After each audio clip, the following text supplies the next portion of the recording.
pagi anak-anak. Pagi Bu. Gimana kabarnya hari ini? Alhamdulillah Luar biasa. Allahu Akbar. Kayaknya ada yang gak semangat. Kita kenapa? Tidak sarapan ya? Iya, belum sarapan Bu. Ya sudah, sebelum kita mulai belajarnya, silakan ketua kelasnya pimpin doa terlebih dahulu ya. Baik Bu.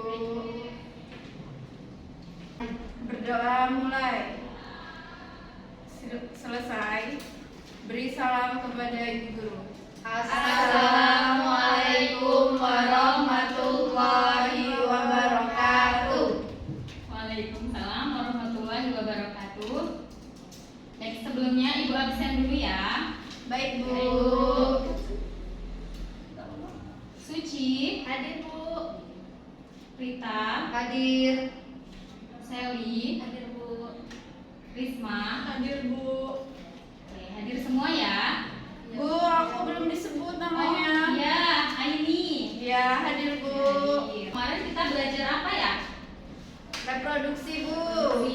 Spermatogenesis. Oogenesis. Oh, jadi kemarin sudah oogenesis ya. Sudah pada paham semuanya ya?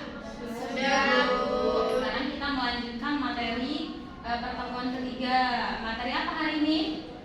Ada yang tahu? Kehamilan dan persalinan. Oke, sekarang kita akan belajar tentang kehamilan dan persalinan.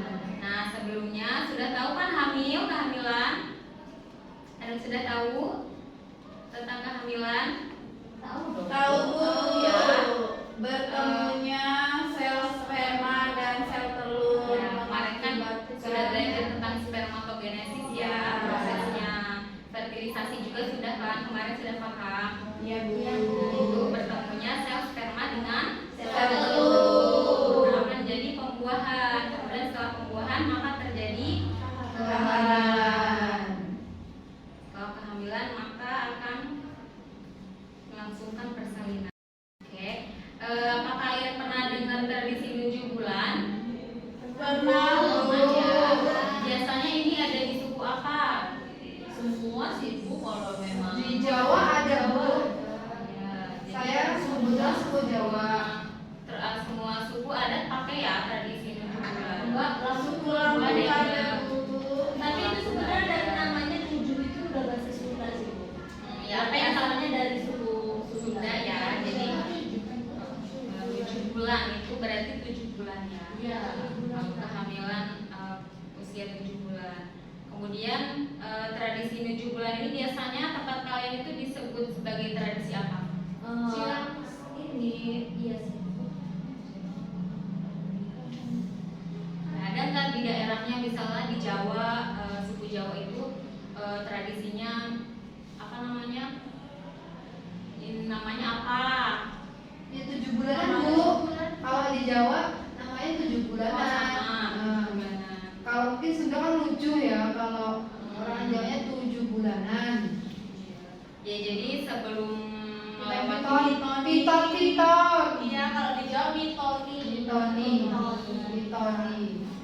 sudah tahu ya tradisi atau adat 7 bulan di daerah kalian. Kan di daerah Jawa tadi ada apa namanya? Mitoni. Kalau di Sunda itu ada 7 bulan. Kalau di Lampung ibu juga kurang paham ya.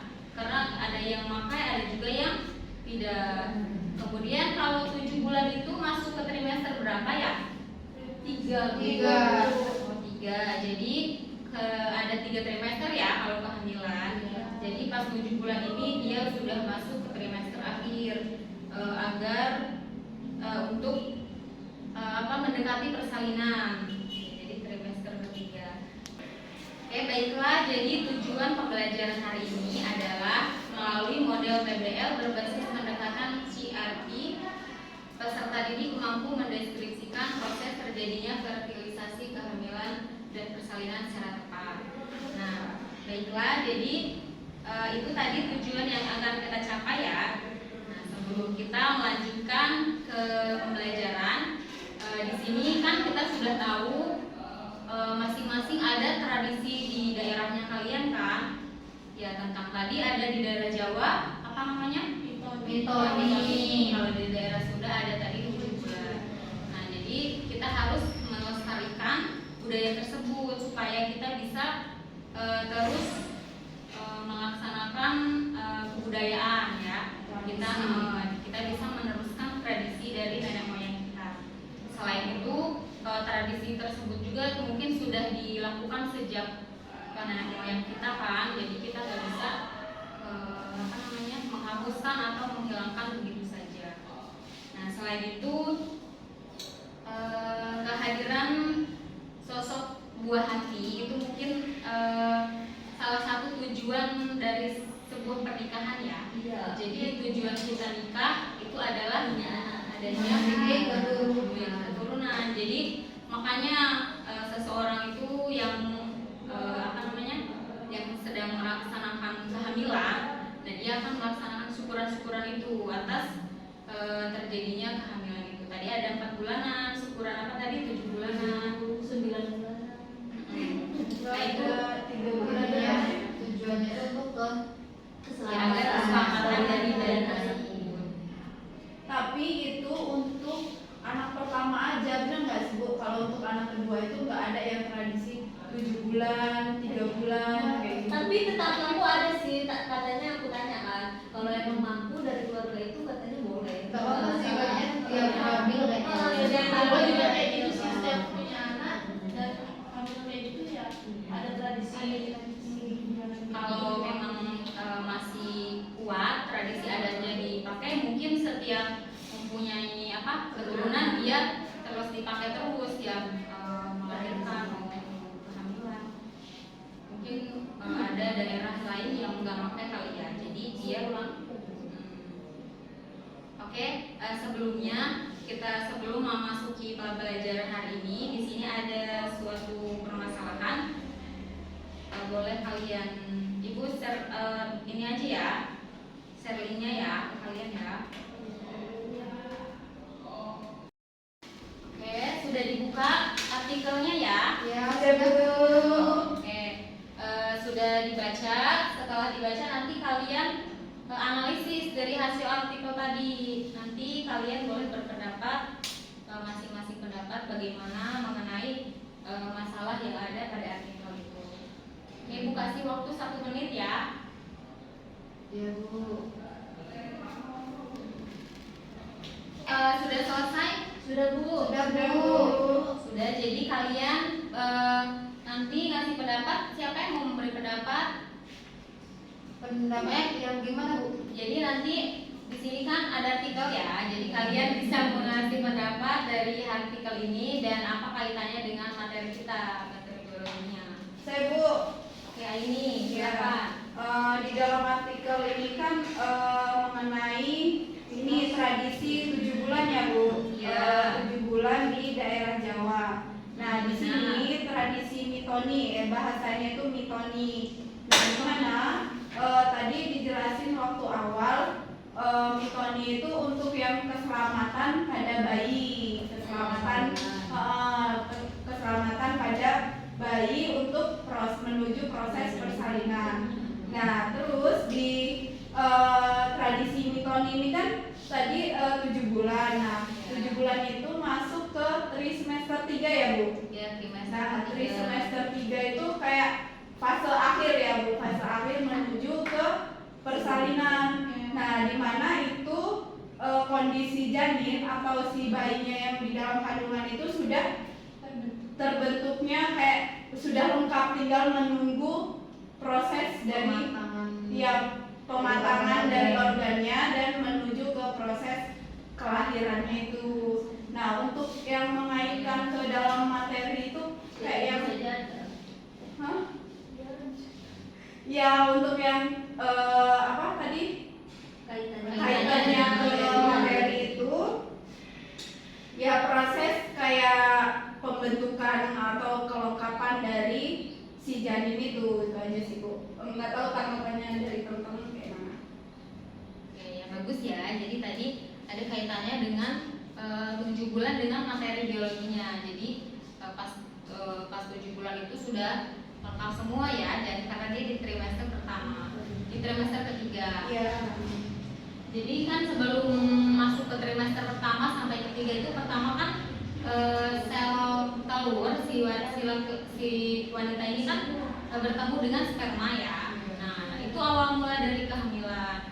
Kemudian setelah itu sel telur yang dibuahi maka akan berubah menjadi zigot. Setelah zigot ini bakal berubah menjadi bakal janin. Nah, kemudian kalau kita kemarin sudah belajar ya tentang fertilisasi pembuahan itu, di mana nanti dia akan menjadi beras morula, selanjutnya dia akan berkembang menjadi janin. Janin itu sudah berubah, ada bentuk-bentuknya, sudah ada tangannya, sudah lengkap ya. Cuman dia kalau lebih lengkapnya lagi dia trimester ketiga, dia sudah lengkap sampai sudah kepala otak itu sudah jadi ya kayak yang kandungannya itu sudah tua gitu ya Bu. Kalau 7 bulan terus katanya kalau dia usianya 8 bulan muda lagi gitu.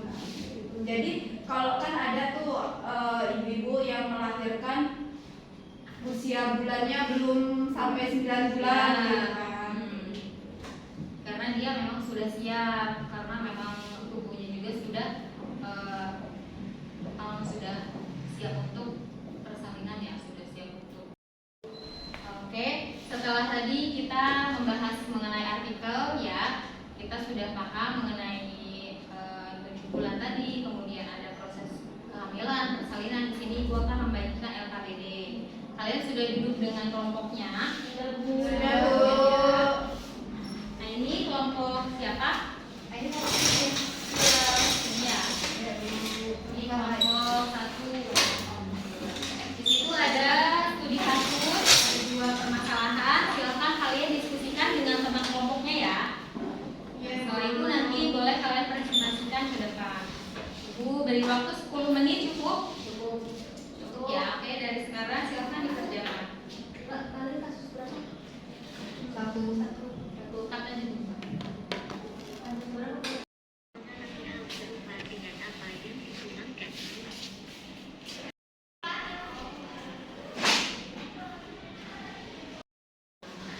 Oke, sudah selesai. Sudah Bu. Oke, Sally kelompok 2 ya. Sudah, silakan maju.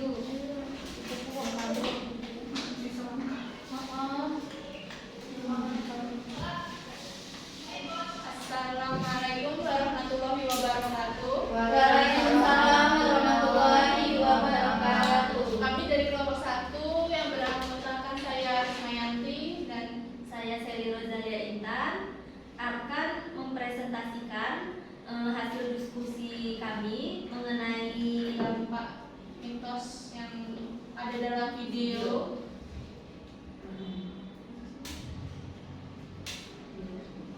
Nah, jadi di dalam LKPD kami ada sebuah video di mana di dalam video tersebut dari berbagai suku yang ada di Indonesia ya, itu menyebutkan ada beberapa mitos-mitos. Nah, salah 6-nya yang pertama yaitu bahwa ibu hamil atau ibu saat hamil itu tidak boleh duduk di depan pintu.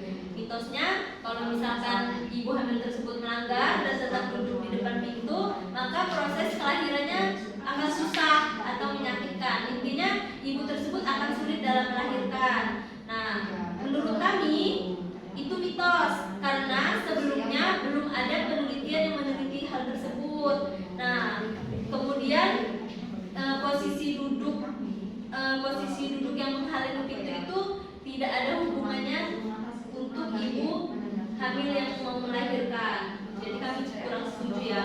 Namun alangkah baiknya karena ini kan kepercayaan dari nenek moyang ya. Jadi selagi itu tidak membahayakan, nurut-nurut aja dulu ya, nggak apa-apa ya. Ya, kayak melestarikan Budaya budaya dan kearifan lokal dan tidak menyimpang ya. iya, selagi itu tidak menyimpang gitu, dituruti saja tidak apa-apa. Kemudian mitos yang kedua bahwa saat ibu hamil merendam pakaian kotor itu tidak boleh terlalu lama. Bahwasanya di sini katanya nanti kaki ibu hamilnya itu bakal bengkak dan terasa berat. Nah, ini fakta. Karena pada zaman dahulu itu ya, ini kan kata nenek moyangnya, zaman dahulu itu kalau nyuci baju itu kan sering jongkok atau di pinggir-pinggir sungai itu kan. Sehingga kalau nyucinya terlalu lama, benar, karena di situ akan terjadi peningkatan jumlah cairan dan darah pada tubuh. Nah, karena mengikuti gaya gravitasi buminya ke bawah kan, saat jongkok atau berdiri terlalu lama, maka ibu hamil itu banyak darah dan itu banyak turun ke bawah bila jongkok dan duduk, Sehingga menyebabkan kakinya menjadi bengkak. bengkak. Nah, itu fakta secara medisnya ya. Nah, kemudian untuk ibu hamil tidak boleh keluar malam, maka di sini akan menyebabkan nyeri sendi. Itu secara medis fakta, karena angin malam memang tidak baik untuk ibu hamil, akan menyebabkan sendinya itu nyeri atau masuk angin. Kemudian mitos-mitos yang lainnya akan dijelaskan oleh teman saya, Rismayanti. Nah, yang selanjutnya mitos yang keempat itu tidak boleh membatin. Karena dalam suku Jawa kayak gitu ya, kalau jika ibu hamil itu membatin, maka bayinya akan seperti yang dibatin. Misalkan orang itu berjerawat, terus dikomentari oleh ibu hamil tersebut, maka nanti anaknya yang lahir akan berjerawat gitu mitosnya. muncul bercak-bercak merah. Menurut kami itu Mitos.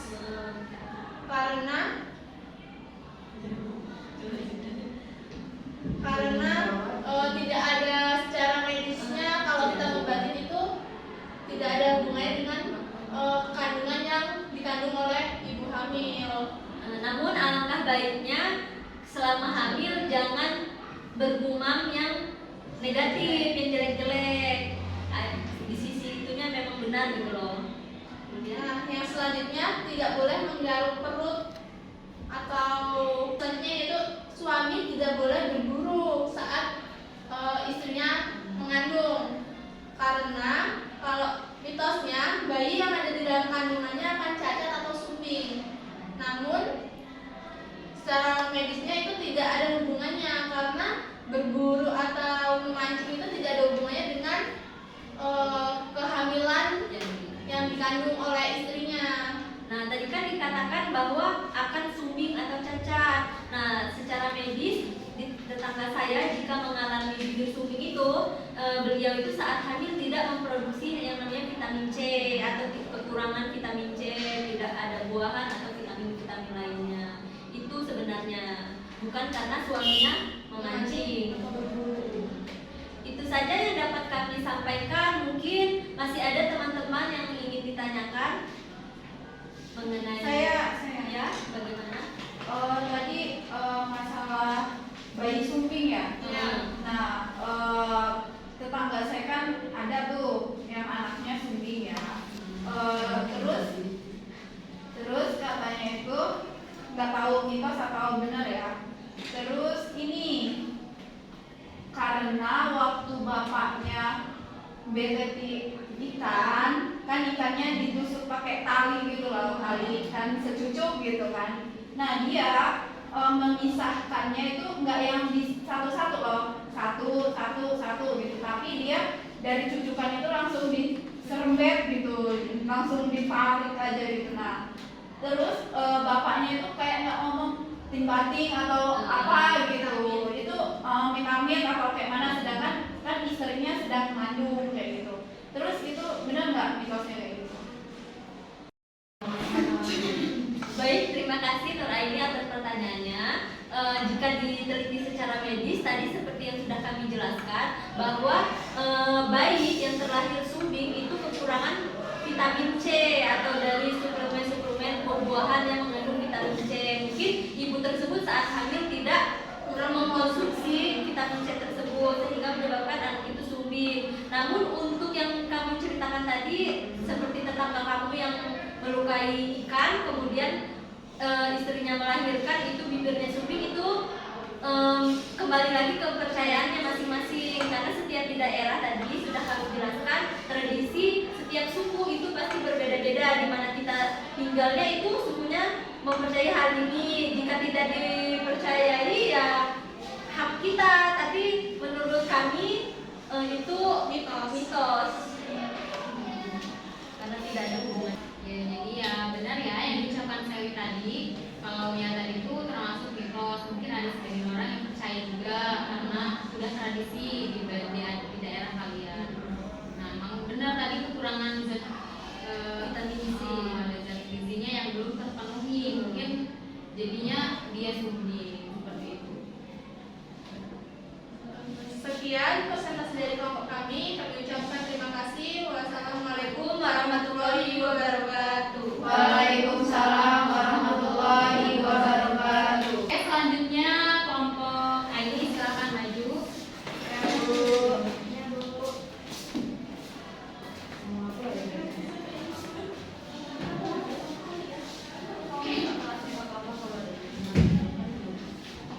Assalamualaikum warahmatullahi wabarakatuh. Waalaikumsalam warahmatullahi wabarakatuh. Kami dari kelompok 2 akan mempresentasikan hasil dari kinerja kami, yaitu tadi kami mengamati ada video yaitu yang sedang viral ya. Ada video ibu-ibu yang sudah melahirkan, kemudian ketubanya sudah pecah, tetapi dia menolak untuk dipersalinan dengan medis. Dia lebih memilih untuk ke dukun ya, dan alhasil di sini bayinya itu meninggal. Jadi menurut kami untuk menganalisis dari video ini yaitu langkah baiknya kita mengutamakan keselamatan ya, karena bahwasanya kalau sudah seperti itu bakal siapa yang akan disalahkan karena bayinya sudah meninggal. Jadi lebih baik kita percaya dengan medis. Pasti medis itu sudah memiliki perkiraan mengenai bayi tersebut, apalagi air ketubanya sudah pecah. So pasti bayi itu sudah mau lahir kan, tanda-tandanya seperti itu. Kemudian untuk pedukun itu kalau menurut saya itu kembali ke tradisi ya. Boleh kita itu mempercayai tradisi, tapi kalau itu udah berhubungannya dengan keselamatan, lebih baik kita utamakan keselamatan. Itu sih kalau menurut dari video yang kami amati. Apakah ada yang ditanyakan atau ingin menanggapi dari hasil diskusi kami? Saya ingin bertanya, tadi kan sudah dijelaskan ya dari hasil medis dan buku tadi budayanya. Nah, setelah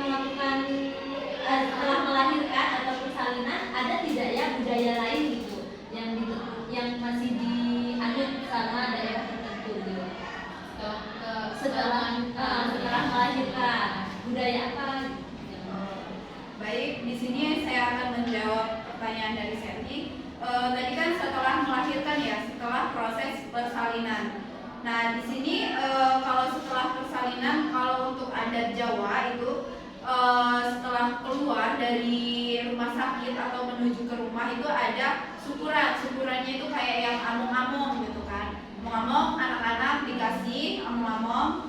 Terus ada juga yang gaburan duit sama dikasih beras kuning. Saweran. Ya, saweran ya, itu untuk orang Sunda. Terus kalau setelah itu nanti setelah tali pusar putus itu sekitar 40 hari lah ya, sekitar 40 hari.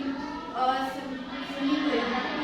Seminggu. Oh ya, untuk yang adat Jawa itu setelah tali pusarnya lepas, dia itu ada acara pungutan atau muyen, memberi nama, dan itu akan melaksanakan marhabaan ya. Kalau untuk marhabaan itu di setiap suku itu ada, kayak Jawa, Sunda, Lampung itu ada marhabaan.